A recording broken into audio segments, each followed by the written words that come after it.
La taqulu. Dengarkan, perhatikan, jangan ngomong sendiri, jangan berisik, jangan guyon. Sekarang waktunya ngaji, waktunya memperhatikan kitab, waktunya memaknai kitab.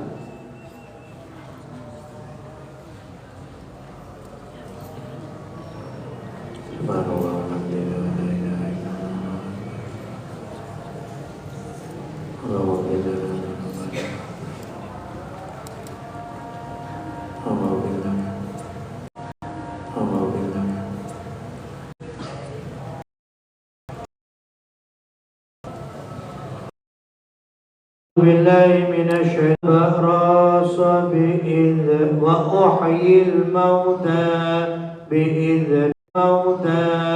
biiznillah wa unabbi'ukum bima takunun.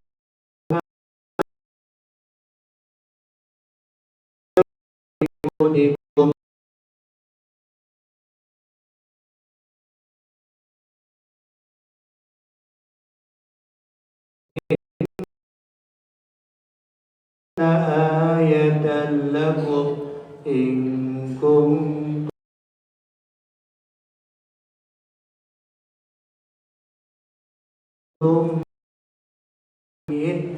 wa ubri'u lan marasaken sapa ingsun sing dimaksud Nabi Isa alaihi wa ubri'u lan marasaken sapa ingsun ashfi dari syafa yashfi. Ashfi tegese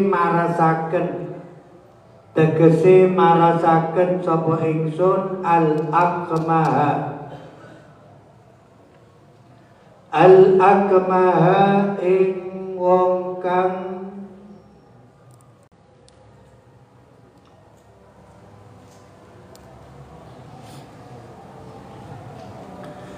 al-akmaha ing wong kang buta.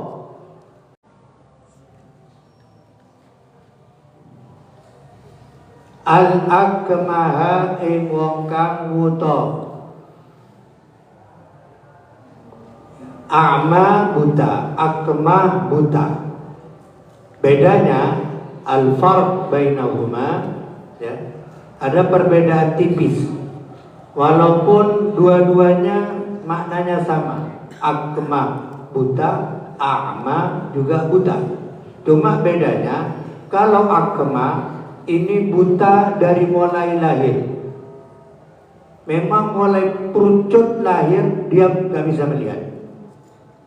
Dan ini lebih berat untuk mengobati. Kalau a'ma itu mungkin sudah di pertengahan hidupnya dia buta karena kena penyakit dan lain sebagainya, itu a'ma.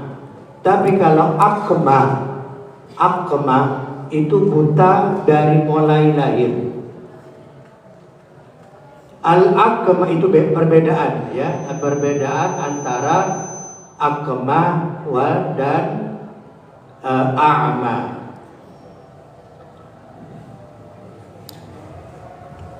Sama dengan am dan khal. Am dan khal sama-sama paman. Am paman, khal paman. Amun paman, khalun paman.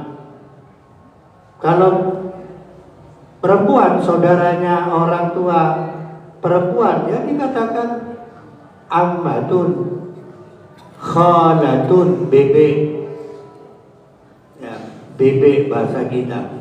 Cuma bedanya kalau am itu paman saudaranya bapak. Kalau khol paman saudaranya ibu. Tinggal kita lihat ini paman dari saudara bapak atau saudara ibu. Kalau saudara bapak berarti am. Kalau saudaranya ibu itu berarti khol. Itu bedanya. Walaupun dua-duanya sama-sama maknanya paman. Am paman, khol paman. Cuma lihat, kalau ini saudaranya ibu, kalau ini saudaranya ibu, tidak boleh kita katakan am secara undang-undang bahasa, ya. Tidak boleh saudaranya ibu kita sebut am. Saudaranya ibu atau paman yaitu khol.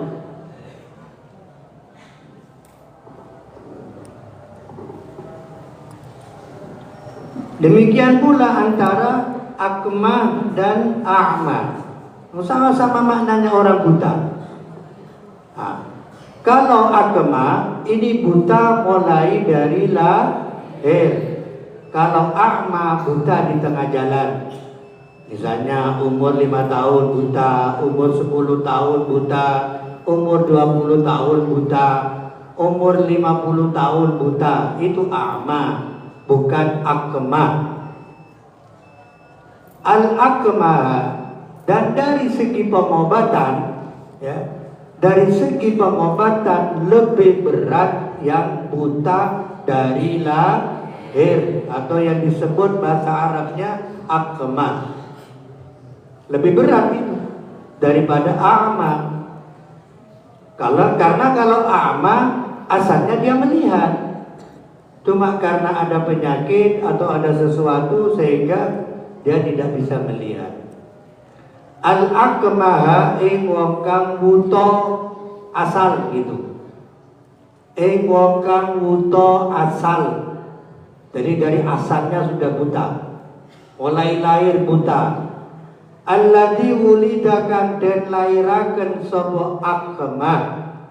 Alladzi wulida kang den lairaken sapa akmah atau alladzi a'ma halewuto.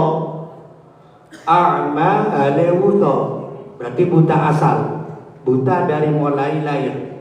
Wal abrasa,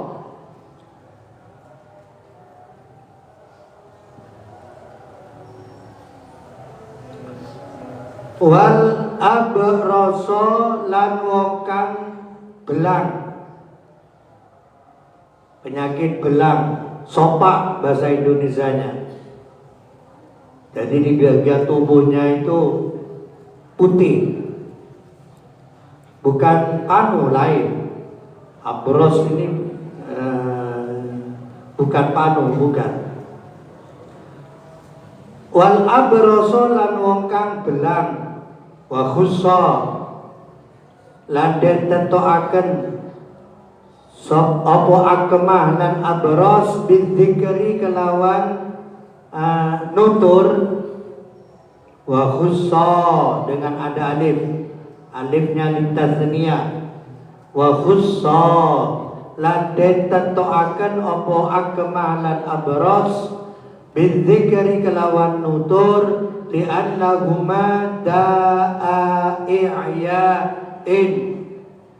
li'annahuma krana satuhune akmah lan abros ada alifnya, alif bitasniyah. Da'i'ya'in iku penyakit loro kang angel tambanane.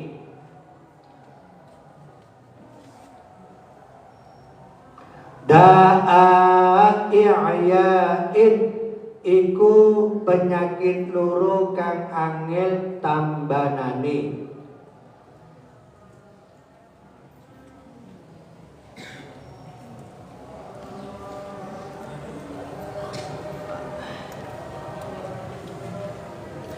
Wakana, baik. Jadi ini diantara mukjizatnya ya.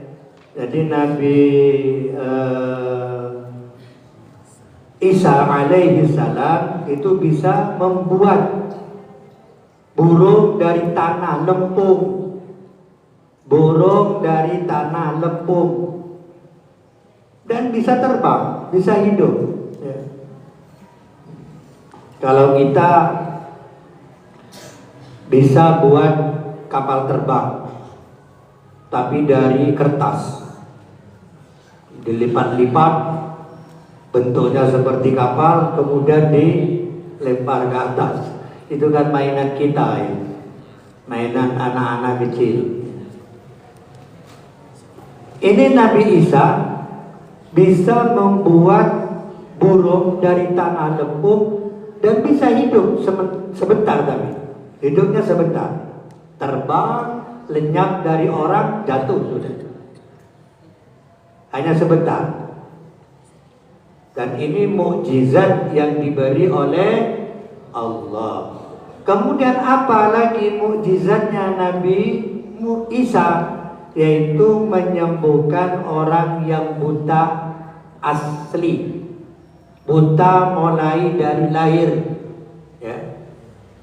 Nabi Musa bisa dengan izin Allah, tapi tetap dengan izin Allah.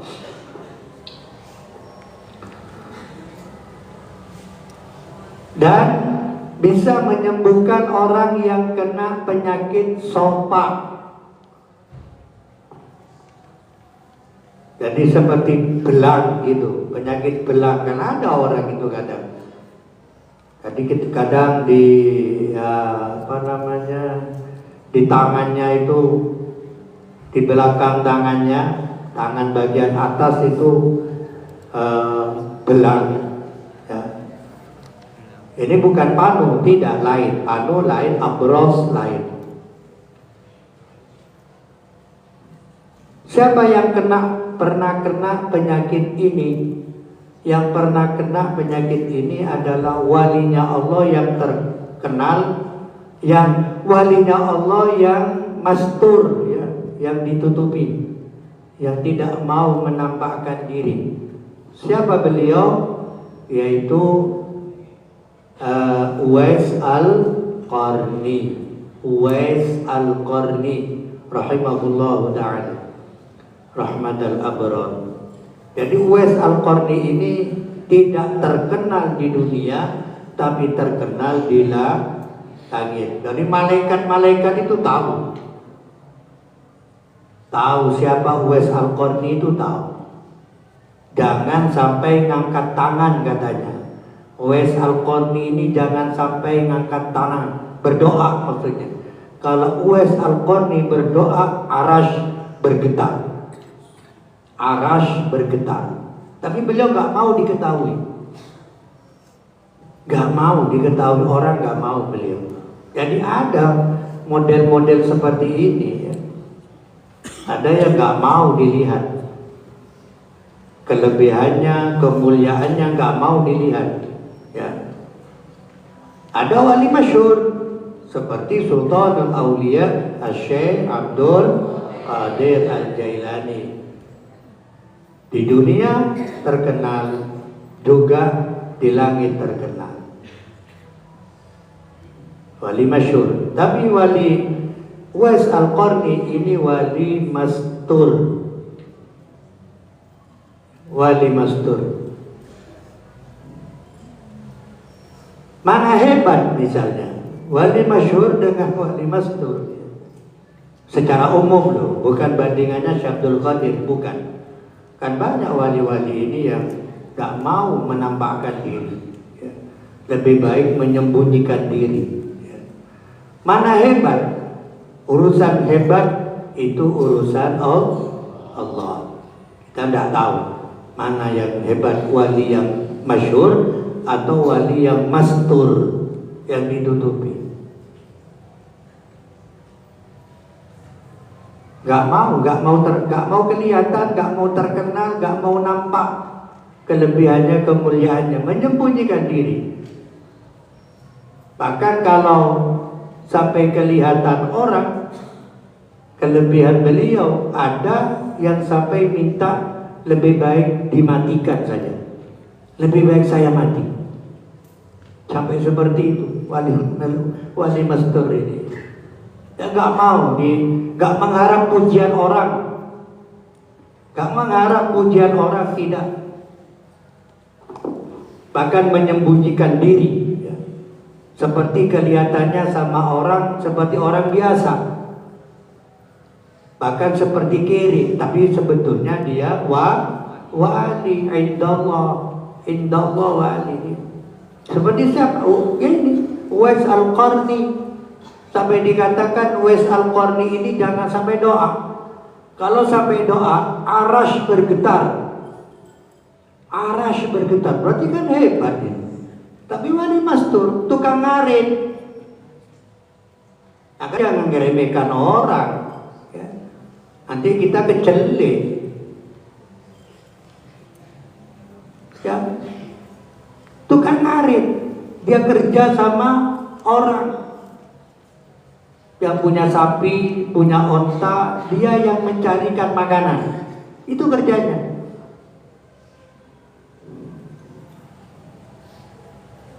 Tapi sudah cukup memberikan gambaran betapa mulianya Uwais Al-Qarni karena Nabi berpesan kepada Sayyidina Umar dan Sayyidina Ali radhiyallahu an, Umar dan Ali, kalau kamu ketemu dengan orang yang namanya Uwais Al-Qarni dengan ciri-ciri begini, disebut ciri-cirinya oleh Kanjeng Nabi, diantaranya dia pernah kena penyakit sopak di bawah ketiak, pernah kena penyakit sopak, jadi ada bekas lampang. Kata orang Madura, ada bekas lampang, ada bekas putih di bawah ketiaknya. Maka sampaikan salamku, ini pesan Nabi, dan mintalah kamu doa. Coba bayangkan, sekelas Sayyidina Umar disuruh minta doa oleh Kanjeng Nabi kepada Uwais Al-Qarni. Disuruh minta doa. Sekelas Sayyidina Umar, sahabat mulia, khalifah Islam kedua setelah Sayyidina Abu Bakar, itu pun oleh Kanjeng Nabi disuruh minta doa kepada Uwais Al-Qarni. Dan betul,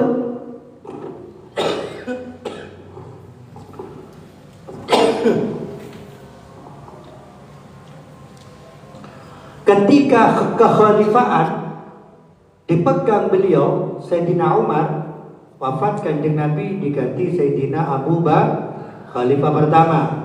Wafat Sayyidina Abu Bakar hasil kesepakatan pilihan demokrasi, bukan main tunjuk, tidak, tapi pilihan melalui pilihan para sahabat. Ya. Jadi akhirnya karena ini melalui proses pilihan, jadi yang terpilih orang yang terbaik. Orang yang terbaik penggantinya, pengganti Sayyidina Abu Bakar, digantikan oleh Sayyidina Umar. Di masa kekhalifahan Sayyidina Umar inilah Kanjeng Nabi, Sayyidina Umar ingat betul pesan Kanjeng Nabi. Apa pesan Nabi? Cari orang yang namanya Uwais Al-Qarni dari Yaman. Kalau kamu ketemu, maka sampaikan salamku dan mintalah doa kepadanya. Sayyidina Umar orang yang amanah, dan beliau ingat betul pesan Kanjeng Nabi. Beliau laksanakan itu.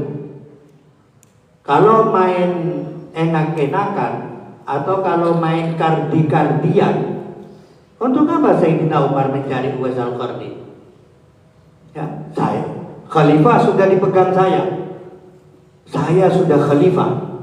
Keputusan apa kata saya? Merah putih apa kata saya? Tapi Sayyidina Umar tidak seperti itu. Sayyidina Umar ingat terus pesan Kanjeng Nabi. Apa pesan Nabi?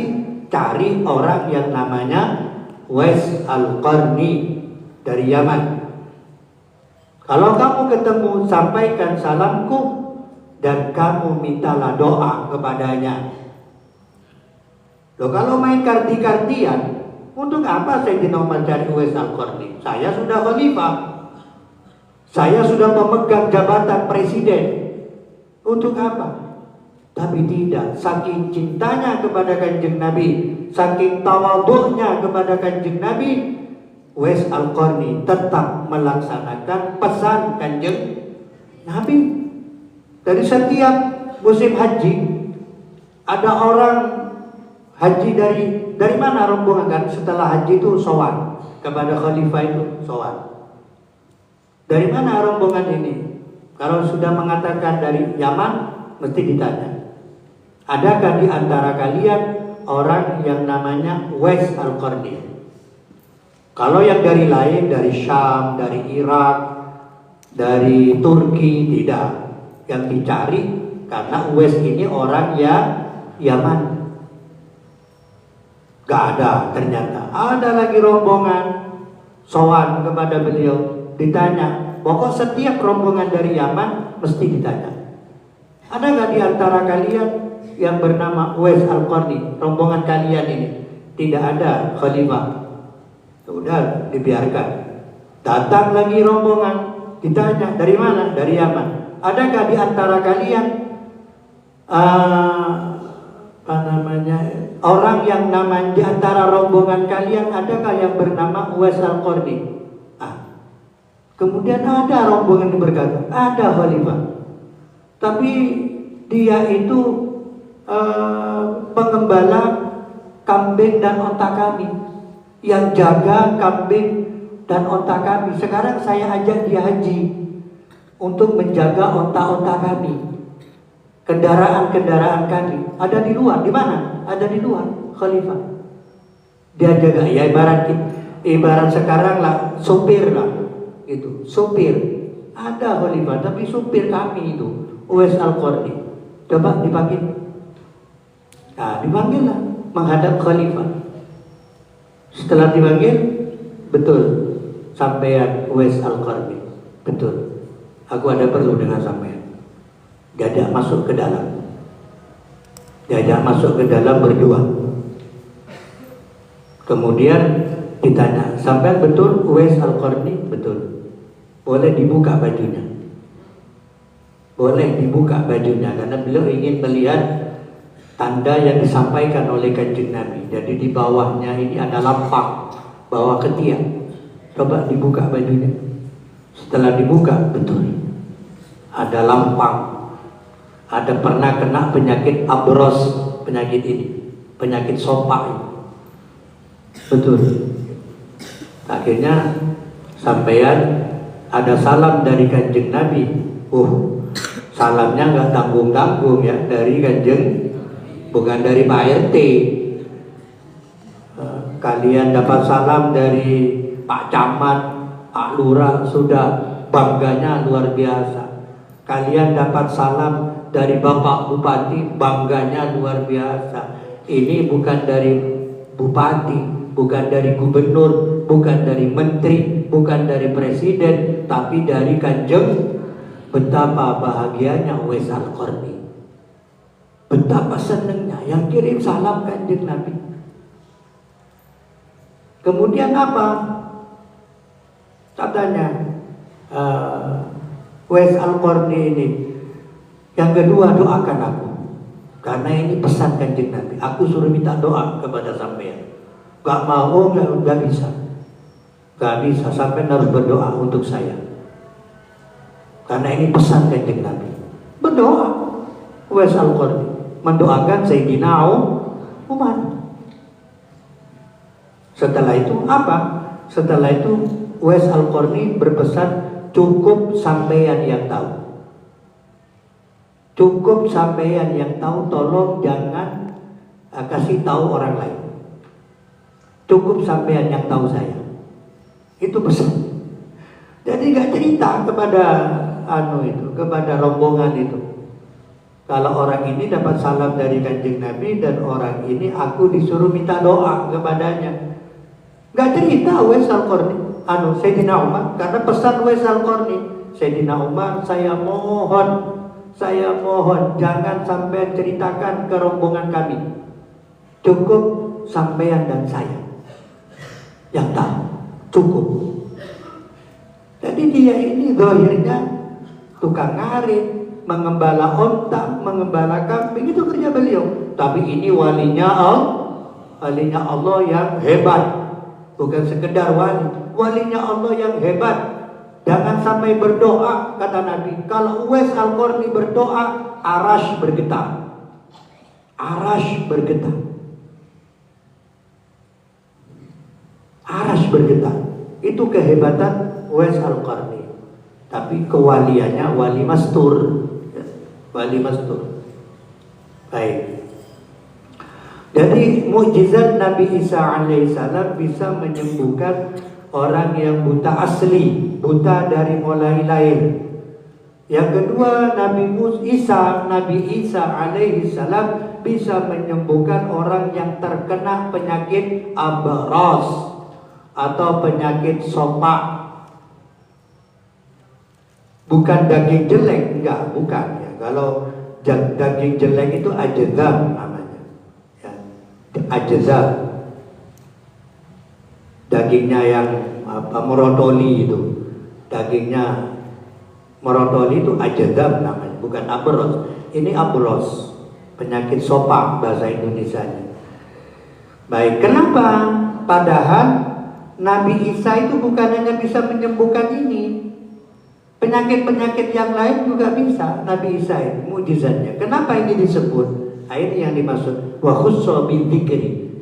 Kenapa ini disebut? Jadi seakan-akan perkataan wa khussa bidzikri ila akhirih ini jawaban dari soal muqaddar. Hadza jawabun an su'alin muqaddarin.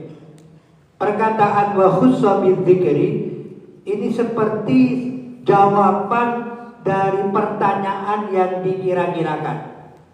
Mungkin sampean, kalau sampean peka, meneliti, perhatian, mungkin kita akan bertanya, kenapa kok hanya 2 penyakit yang disebut, yang bisa disembuhkan oleh Nabi Isa?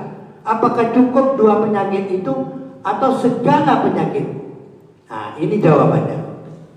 Kenapa 2 penyakit yang disebut akmah dan abros? Karena 2 penyakit ini 2 penyakit yang sulit disembuhkan. Sulit disembuhkan. Artinya berarti Nabi Isa penyakit-penyakit yang lain juga bisa menyembuhkan. Sampai menghidupkan orang mati. Itu mukjizat Nabi Isa. Sampai juga membuat hewan dari tanah lempung. Itu mukjizatnya Nabi Isa. Kenapa Nabi Isa diberi mukjizat seperti ini? Ya, karena situasi dan kondisi. Kalau Nabi kita diberi mukjizat yang paling besar, mukjizat Kanjeng Nabi adalah Al-Quran. Mukjizat terbesar, terhebat, terbesar untuk Kanjeng Nabi. Kenapa? Karena masa itu masa hebat-hebatan buat syair. Hebat-hebatan buat syair. Siapa syairnya terbaik, maka akan dipampang di Ka'bah. Syair terbaik akan dipampang di Ka'bah. Penghargaan. Maka turunlah Al-Quran untuk mematahkan semua syair orang Arab. Dan mereka semua kagum dengan Al-Quran. Betapa hebatnya Al-Quran, sastranya, ya, dan lain-lainnya. Nabi Isa diberi mukjizat seperti ini karena di zaman Nabi Isa itu hebat-hebatan ilmu kedokteran dan ilmu sihir di masa Nabi Isa. Di masa Nabi Isa adalah ilmu di mana orang berlomba-lomba, ilmu kedokteran, ilmu tabib dan sihir. Maka diberilah Nabi Isa mukjizat oleh Allah, bisa menghidupkan orang mati, bisa membuat hewan, bisa menyembuhkan orang yang buta, bisa menyembuhkan orang yang punya penyakit sopak, dan dokter sihir tidak bisa. Dokter dan sihir tidak bisa melakukan apa yang dibuat oleh Nabi Isa, untuk menunjukkan bahwa Nabi Isa benar-benar utusan Allah. Itu maksudnya, ya. Baik. Wa kana lan ono sapa Allah. Wa kana lan ono sapa Allah ba'adha iku ngutus sapa Allah hu ing Nabi Isa.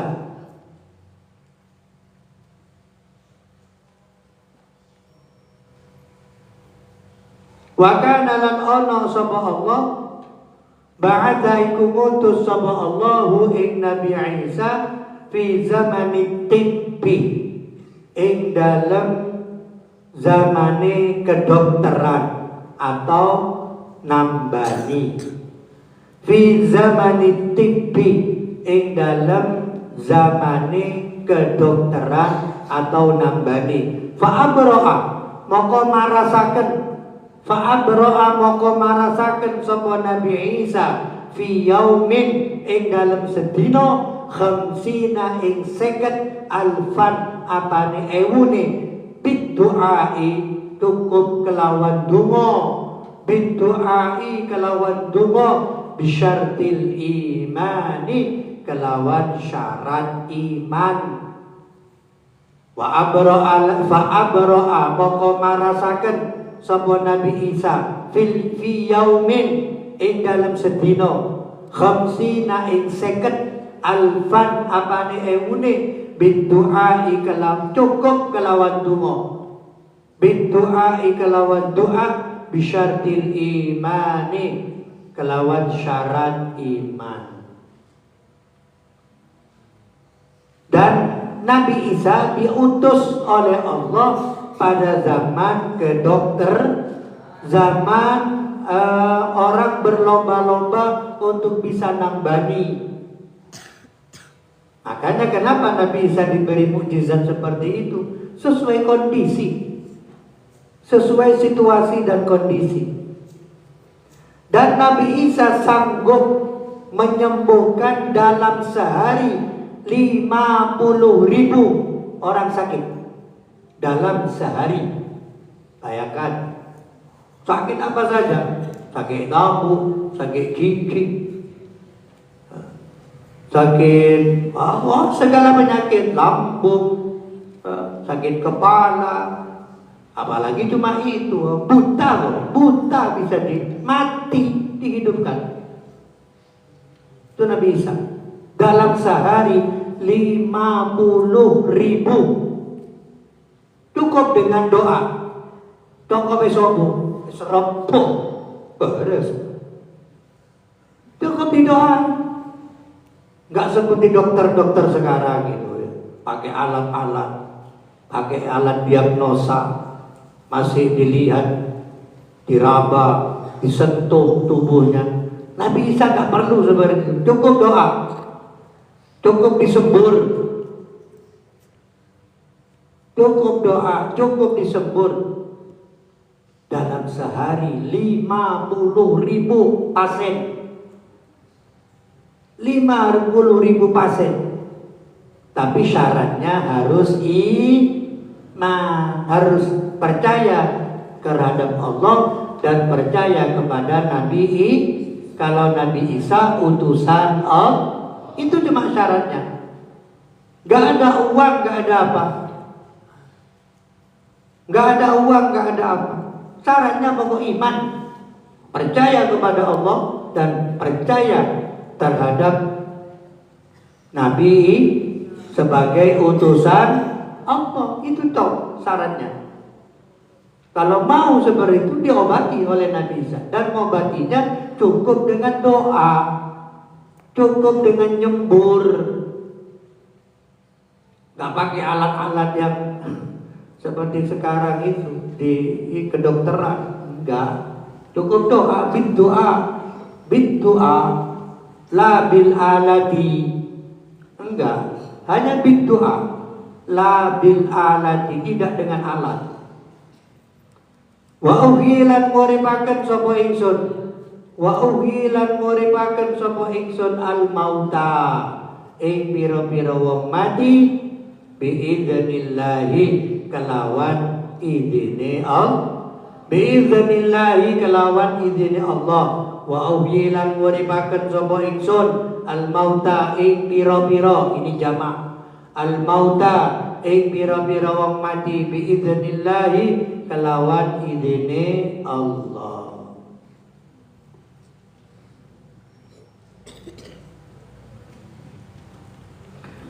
Karrarahu bolan baleni sapa Allah hu ing lafaz biidznillah.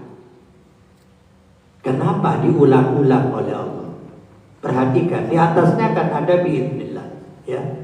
Wa akhluqu lakum minat-tini kahayati tayri fa anfukhu fihi fayakunu tayra biidznillah. Di sini diulang lagi wa uhyil mauta biidznillah. Kenapa ini diulang oleh Allah? Ya, dalam satu ayat diulang sampai 2 kali oleh Allah. Kenapa? Dalam satu ayat diulang 2 kali. Karrara bolan baleni sapa Allah hu ing lafaz biidznillah linafyi tawahhumil uluhiyati, krana ngenafeaken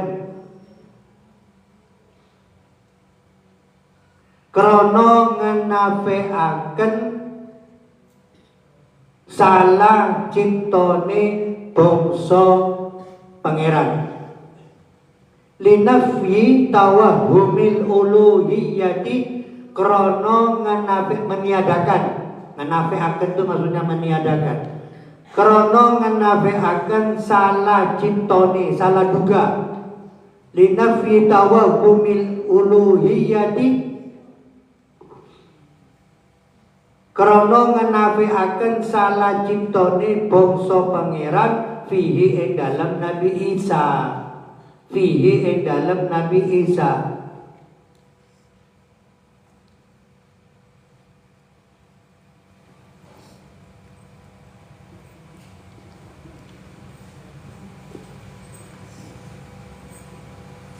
Kenapa fihi ing dalam Nabi Isa?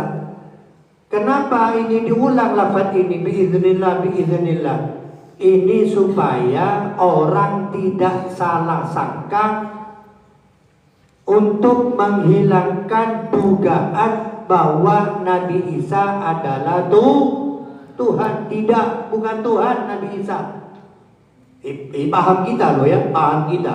Masalah orang lain seperti Nasrani menganggap Nabi Isa Tuhan anak, itu urusan mereka, bukan urusan kita. Itu urusan mereka, bukan urusan kita. Kenapa diulang dalam satu ayat? Biiznillah diulang 2 kali oleh Allah untuk meniadakan salah sangkanya orang bahwa Nabi Isa ini Tuhan. Artinya Nabi Isa bukan Tuhan. Yang Tuhan hanya Allah. Titik. Nabi Isa adalah utusan Allah.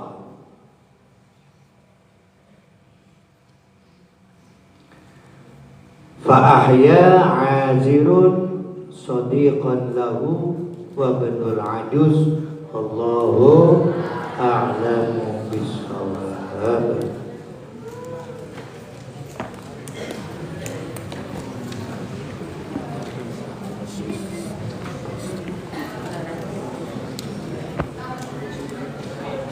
Ayo azan.